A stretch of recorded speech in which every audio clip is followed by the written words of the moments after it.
Yan, ito ngayon, good morning sa inyong lahat mga mare. At ito ngayon, magluluto tayo ng kamote fry. Ayan, nauna muna natin painit ang ating mantika. Ayan, ng ating oil, ayan.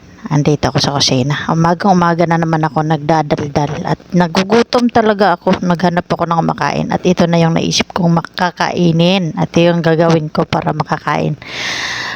At hello sa mga nagluluto din yan ng mga banana Q or kaya kamote Q. Ayan. Ito po yung ating gagawin ngayon. At wala tayong ibang makakain. Ay, ito na yung gagawin natin. At painitin muna natin konti yung ating mantika.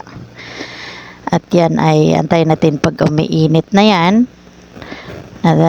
Tama-tama lang ilagay natin yung ating kasi nakapag-slice na ako ng kamote at yan na yung ating kamote fry. Atin na lang ilalagay. Ayan, mainit na yung mantika natin at ilagay na.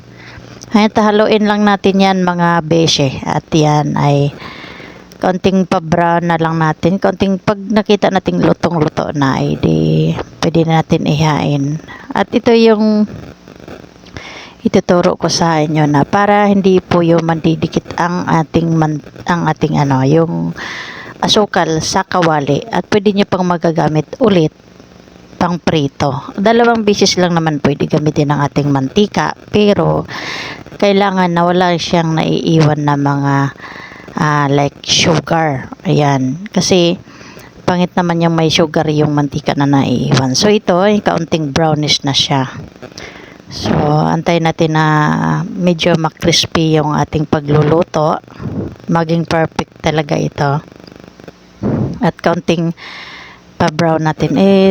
Nakikita naman na tamang luto na yung ating kamote. At yan, pag naluluto na yung ating kamote, ihain natin siya sa yung strainer. Yun ang yun ang ating dito. Kasi yan, pwede na sana siya i-direct na lagyan natin ng asukal. Pero para sa akin, hindi ko nila direct yan nalagyan na asukal. Ayan. Ang ginagawa ko, sinisiparate ko muna yung pinafry ko na kamote. Ayan. Ang aking camera ay bumaba na. Ayan. Tingnan natin camera ko. Hindi na natabingi na. Oh. Yan. At yan. Okay na yan. Hain na natin yung kamote.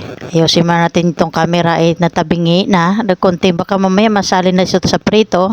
At ilalagay na natin to mga beshi ang asukal. Gumagamit ako ng brown sugar kasi yan po yung ginagamit ko talaga sa pagluluto.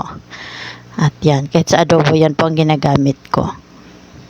At yan, haluin natin tong yung ating asukal para hindi masusunog. So medium lang po yung ating init, hindi na po sobrang lakas yung init natin. So tama lang. So lagi nating tingnan yung ating apoy. At yan, nakikita na natin melted na yung ating sugar. Ayan, melted na siya. Pwede natin ibalik yung ating hinain na kamote fry. Yan, hinahalo natin Ayan. Ito na yung nahalo natin at nakita natin melted na siya. So, pwede na natin, ihanda na natin yung ating ilalagay na kamote fry. Yan, titingnan lang natin na hindi nasusunog yung asukal. So, ito na yung mangyayari siya pag nag-melted na. Ayan, melted na siya. So, pwede nating ilagay yung fry. Ito po yung tiktik na hindi po yun maiiwan ang mga asukal dyan sa kawali nyo. At lahat ng asukal ay nandyan sa pinipry nyo. Ayan. So yan, ihalo lang nating mabuti. Ayan. Kahit saging, kahit barbecue, ito yung ginagawa ko para walang naiiwan na asukal sa mantika. Kasi sayang naman yung mga naiiwan na asukal. So ito po yung ginagawa ko. So ngayon nahalo na natin. So makikita natin na lahat ng asukal na nilalagay ko, parang tama-tama lang siya. Sukat lang siya dun sa niluluto nyo. So nakikita natin na wala hawong naiiwan na melted sugar dun sa mantika. So ngayon, pwede na natin siya ihain. Ihain na natin siya. Hindi na natin siya patagalin. Ayan. Ayan. Para lang yan sa... Ayan. So, tanggalin natin lahat yung naluluto natin na fry. So, nakikita natin ngayon mga bishe, walang naiiwan sa mantika na asukal. Tingnan nyo. Kung mayroon bang iiwan, di ba? Walang isang katiting na naiwan dyan sa asukal. Itong nahuhuli ay nako, ang hirap-hirap lakusin pag mag-isa lang. O, ayan. Ayan. So, wala na. Tingnan natin yung mantika.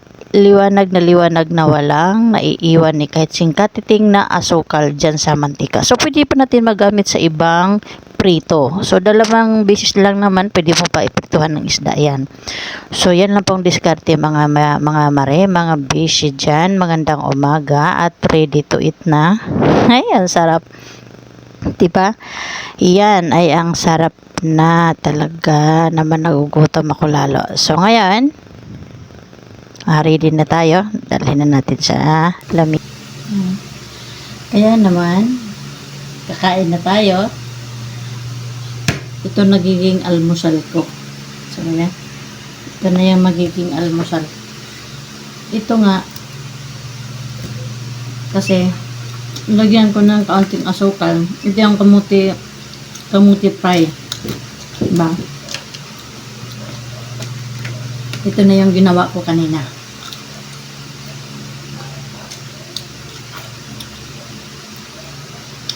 Ang sarap.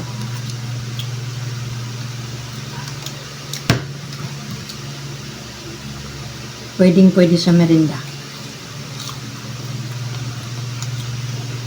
Na nasa hapon.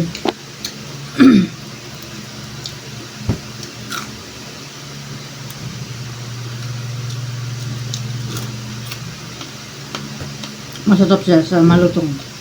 Kasi i-fry mo na siya bago siya nilagyan ng kaunting asukal. Wow.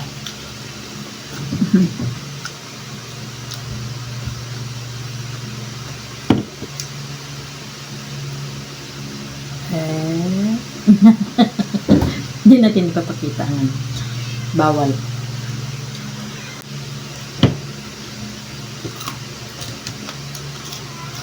Sigurado mabubusog kayo dito.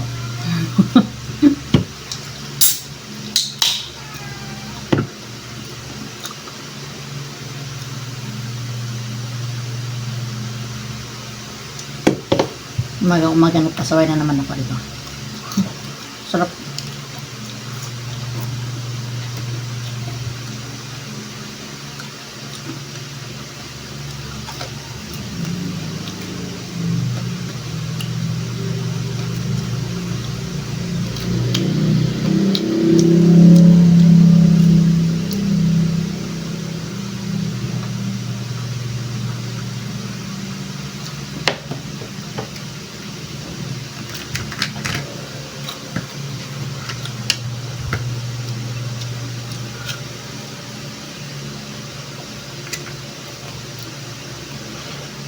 Kahit hindi nakikain ng kanin, pwede na.